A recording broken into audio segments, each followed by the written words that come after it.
दोस्तों, जानवर सभी को प्यारे होते हैं, लेकिन क्या इन जानवरों के पास इंसानों जैसा दिमाग होता है? ये ऐसी दुनिया का सवाल है जहां लोग कुत्ते और बिल्लियों को पाल कर उन्हें इंसानों की तरह ट्रेनिंग देते हैं, लेकिन वो उनके इमोशंस के बारे में सोचने में खासे कासिर होते हैं। लेकिन ये काम दुनिया के कई बड़े इंसानों ने करने का सोचा। वहीं इस मुद्दे पर उन्होंने कहा कि बेशक जानवरों को भी इंसानों की तरह दुख होता है, लेकिन उनके इमोशनल होने का तरीका एक लिमिट में होता है। लेकिन असल जिंदगी में जो हरकतें इन जानवरों की इंसानों के सामने आईं, वो कुछ और ही बयान करती हैं। और आज मैं आपको कुछ ऐसी ही कमाल की वीडियोस दिखाने वाला हूँ। तो दोस्तों, वीडियो शुरू करने से पहले चैनल को ज़रूर सब्सक्राइब करें। सबसे पहले मैं बात करूँगा कौवों की। कौवों के बारे में बहुत से लोग कहते हैं कि जब भी ये अपने किसी मरे हुए साथी को देखते हैं, बहुत अजीब तरह से रिएक्ट करते हैं। आमतौर पर ये कौवे उसके चारों तरफ जमा हो जाते हैं और काँव काँव करने लगते हैं। और काफ़ी टाइम तक ये समझा जा रहा था कि ये अपने दोस्त को इसी तरह से अलविदा कहते हैं, लेकिन ये बात पूरी तरह से सच साबित नहीं हो पाई थी। फिर हाल ही में एक अमेरिकन लड़की ने इसके ऊपर एक्सपेरिमेंट किया, जिसका नाम कैली स्विफ्ट था। वो कुछ दिनों तक हर रोज़ एक गार्डन में जाती थी और वहाँ पर कौवों को मूंगफली खिलाया करती थी। ये लड़की हर रोज़ सेटल सिटी पार्क में जाकर कौवों को मूंगफली खिलाया करती थी। लेकिन एक दिन वो उसी जगह पर बिल्कुल अलग तरह से गई, बिल्कुल अलग तरह के कपड़े पहने और मुंह के ऊपर एक अजीब किस्म का मास्क लगाया, और साथ ही वो अपने हाथ में एक मरा हुआ कौवा लेकर गई। इस एक्सपेरिमेंट के बाद पूरी दुनिया हिल गई, क्योंकि इस एक्सपेरिमेंट में हुआ कुछ यूँ। कैली को मरे हुए कौवे के साथ देखने के बाद वहाँ के कुछ कौवों ने चिल्लाना शुरू कर दिया। तभी उसको देखकर दूसरे कौवों ने भी चिल्लाना शुरू कर दिया और तभी पूरा गार्डन कौवों के शोर से भर गया। वो अपने मरे हुए साथी को लड़की से छीनना चाहते थे और वो इस लड़की को अपने लिए खतरा महसूस कर रहे थे। और ये भी हो सकता है कि वो इस लड़की से अपने मरे हुए साथी का बदला लेना चाहते हों, लेकिन ये कोई हैरान कर देने वाली बात नहीं थी। ये सब करने के बाद कैली वहाँ से चली गई और फिर अगले दिन वापस वो अपनी नॉर्मल हालत में वहाँ आई। बेशक कौवों ने उस दिन कैली के दिए हुए खाने को तो खा लिया, लेकिन वो उससे काफ़ी डर रहे थे, जबकि उसने वो मास्क भी नहीं पहना हुआ था और कैली की तरफ अपना कदम फूंक फूंक कर डाल रहे थे। फिर कुछ दिनों बाद जब कैली दोबारा वो मास्क पहनकर वहाँ गई, तो पता चला कि कौवों को ये डरावनी लड़की याद थी और उन्होंने उसको देखकर दोबारा से चिल्लाना शुरू कर दिया। इसी तरह काफ़ी सारे कौवों की गूंज से गार्डन भर गया। उसके बाद उन्होंने कोशिश करके इस लड़की को अपने इलाके से भगाना चाहा, जिसके लिए उन्होंने कुछ चोंचे भी इसके सर पर मारना शुरू कर दी। इसके बाद ये पता चला कि कौवे की याददाश्त और अपने मरे हुए साथी को मारने की वजह हमेशा याद रहती है। लंगूर बंदरों की एक अहम किस्म है, जो कि पूरे एशिया में काफ़ी वाफिर मकदार में पाई जाती है। कुछ लोगों की रिपोर्ट के मुताबिक ये बंदर अपने मरे हुए साथी की मौत के ऊपर बहुत रुला देने वाला रिएक्शन देते हैं, जैसे कि इंसानों में होता है। कुछ साइंसदानों ने बंदरों से मिलता जुलता एक छोटा रोबोट बनाया, जिसकी आंखों में माइक और वीडियो कैमरा लगाया और इस बंदर को बंदरों के एक झुंड के करीब रख दिया। थोड़ी देर बाद एक बंदर आया और उस रोबोट को उठाकर जैसे ही वो ऊपर लेके जाने लगा तो वो बंदर उसके हाथ से छूट गया। इसके बाद जब बंदर नीचे उतरकर उसको उठाता है और उसको ये फील होता है कि ये बंदर कोई मूवमेंट नहीं कर रहा, तो इसका मतलब ये मर गया। और फिर उसको ये एहसास हुआ कि उससे इस छोटे बंदर का कत्ल हो गया और उस बंदर ने फौरन उस रोबोट की बॉडी को सहलाना शुरू कर दिया और अपना सर नीचे करके उसको चाटना शुरू कर दिया। जल्द ही और भी बंदर वहाँ इकट्ठे हो गए। उन सभी ने छोटे रोबोट की बॉडी को सहलाना शुरू कर दिया। सभी बंदर एक दूसरे को गले लगा रहे थे, जैसे कि मरने के बाद इंसान आपस में एक दूसरे के साथ करते हैं। सबसे अहम वहाँ पर यह देखा गया कि वहाँ खड़े हर माँ बाप अपने बच्चों को गले लगा कर उनको तसल्ली दे रहे थे। इतना सब देखने के बाद तो आप में से कोई भी ये नहीं कहेगा कि बंदरों में इंसानों जैसी फीलिंग्स नहीं होती। जब पूरी दुनिया ने इस एक्सपेरिमेंट को देखा तो हर किसी का चेहरा अफसुर्दगी से और हैरानी से भर गया और तभी पता चला कि बंदरों में आपस में एक दूसरे के लिए कैसी फीलिंग्स होती हैं। बेशक कुछ लोगों ने यह भी कहा कि इस तरह के एक्सपेरिमेंट करना मुनासिब नहीं है, क्योंकि इससे इन बंदरों के जज्बात मजरू होते हैं और ये भी हो सकता है कि वो बंदर अपने आप को कई सालों तक इसका कातिल समझें। लेकिन अभी भी कुछ लोगों को शक है कि क्या जानवर इंसानों की तरह पछतावा महसूस करते हैं। अब इस बारे में आपकी क्या राय है, मुझे कमेंट में ज़रूर बताएं। दोस्तों, एक छोटा हाथी एक बड़े हाथी से लड़ते हुए जख्मी हो जाता है और कुछ ही देर में वो मौत के मुंह में चला जाता है और अपने साथियों के सामने ही दम तोड़ देता है। और इसके बाद शुरू होता है उनके मरने के बाद की रस्मों। बड़े बड़े हाथी आकर उसके चारों तरफ घूमना शुरू कर देते हैं, उसे छू कर देखते हैं, यहाँ तक कि अपनी सूंड में भर के उसके ऊपर पानी भी डालते हैं, सिर्फ ये पता करने के लिए कि ये वाकई में मर चुका है या अभी जिंदा है।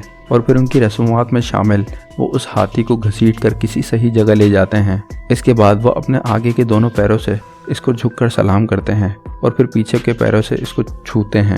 ज़्यादातर लोग समझते हैं कि यही इनमें आखिरी रस्मात होती हैं। हो भी सकता है कि ऐसा हो, लेकिन इसके बारे में कन्फर्मली कोई नहीं कह सकता। दोस्तों, दुनिया में मौजूद बड़े जानवरों में शामिल व्हेल, कितना ही बड़ा क्यों ना हो, लेकिन ये भी काफ़ी समझ रखता है। इनके सोशल एक्सपेरिमेंट के बाद ये पता चला कि ये अपने साथियों को मुसीबत में कभी भी समंदर में अकेला नहीं छोड़ते, बल्कि इनकी मदद के लिए हर मुमकिन कोशिश और आखिर तक करते हैं। लेकिन फिर भी कई बार इनके सामने अपने चाहने वालों की लाशें आ जाती हैं, और कई बार देखा गया है कि वेल्स समंदर के किनारे पड़ी हुई मिलती हैं, और ऐसा सिर्फ वो किसी के मरने पर करती हैं। यानी उनको अक्सर मरने का इतना भी दुख हो जाता है कि वो खुद ही मर जाती हैं। अब इस वीडियो में आप देख सकते हैं कि ये वेल किस तरह अपने बच्चे को मुंह में दबाकर ले जा रही है, और उसके सर को बहुत हल्के से पकड़कर समंदर में तैर रही है, और उसके सर को साथ साथ सहला भी रही है, सिर्फ इस उम्मीद में कि शायद मेरा बच्चा दोबारा जिंदा हो जाए। इससे ये साफ पता चलता है कि वो अपने बच्चे की मौत को बिल्कुल मान ही नहीं रही है। और ऐसी फीलिंग्स तभी आ सकती हैं जब किसी के अंदर इमोशंस हों। मुझे यकीन है कि आप भी इसको देखकर उदास हो गए होंगे, लेकिन क्या कभी आपने सोचा है कि हम इंसानों की वजह से समंदर में रहने वाले जानवर कितने परेशान हैं? क्योंकि इंसानों ने समंदर में इतनी ज़्यादा गंदगी और कचरा फैला दिया है कि अब इनका रहना वहाँ पर महफूज नहीं। इसके बाद बात करेंगे हम चिंपैंजी की। दोस्तों, चिंपैंजी के केस में मैं आपसे कोई तजुर्बा शेयर नहीं करूंगा, लेकिन साइंसदानों के बताए हुई इस थ्योरी के बारे में ज़रूर आपको इन्फॉर्म करना चाहूँगा। क्योंकि साइंसदानों के मुताबिक चिंपैंजी का 90% DNA इंसानों से मिलता है, और ये इंसानों की तरह आपस में बातचीत और बहुत सारी हरकतें करते हैं, और इंसानों की ही तरह फीलिंग्स भी रखते हैं। ज़ाम्बिया अफ्रीका में जहाँ हादसाती तौर पर साइंसदानों ने एक वीडियो कैप्चर की, जिसमें देखा जा सकता है कि एक 9 साला चिंपैंजी के मरने पर काफ़ी सारे चिंपैंजी उसके आसपास जमा हो जाते हैं, और उसकी मौत के कंफर्म होने के बाद वहाँ एक शौक का सा समा हो जाता है। और कुछ देर में इसकी माँ वहाँ पहुँचकर इस चिंपैंजी को उठाकर नहायत ही अफसोस का इजहार करती है, जिसे देखकर साइंसदान भी हैरान रह जाते हैं। और फिर मज़े की बात यह कि दूसरी चिंपैंजी उसकी माँ के पास आकर उसको तसल्ली देना शुरू कर देती हैं। दोस्तों, अब बात करते हैं डॉल्फिन्स की। जैसे कि आपको पता ही है कि डॉल्फिन एक दोस्ताना जानवर है जो दोस्ती करना बहुत अच्छी तरह से जानता है। आप अंदाज़ा लगाएं कि जब एक डॉल्फिन किसी इंसान से इस तरह से दोस्ती कर सकती है कि उसको देखकर ऐसा लगे कि जैसे किसी ने इसको कई सालों तक अपने साथ रखकर पाला हो, तो वह अपने ही साथ की डॉल्फिन से कितनी मोहब्बत करती होगी। कुछ लोगों के एक ग्रुप ने मेडिटेरियन सी के करीब एक डॉल्फिन को देखा और इसकी वीडियो कैप्चर करके उसको वायरल किया। इस वीडियो में देखा जा सकता है कि किस तरह एक डॉल्फिन एक मरी हुई डॉल्फिन को उठाने की लगातार कोशिश कर रही है, और फिर उठाने के बाद वो उसको अपने साथ कहीं दूर लेके जाना चाहती है। लेकिन तज्ज़ियाकार अब तक रिसर्च करने में मसरूफ़ हैं कि डॉल्फिन का वो आखिर में क्या करती है। दोस्तों, इसके बाद बात करते हैं पेंगुइन्स की।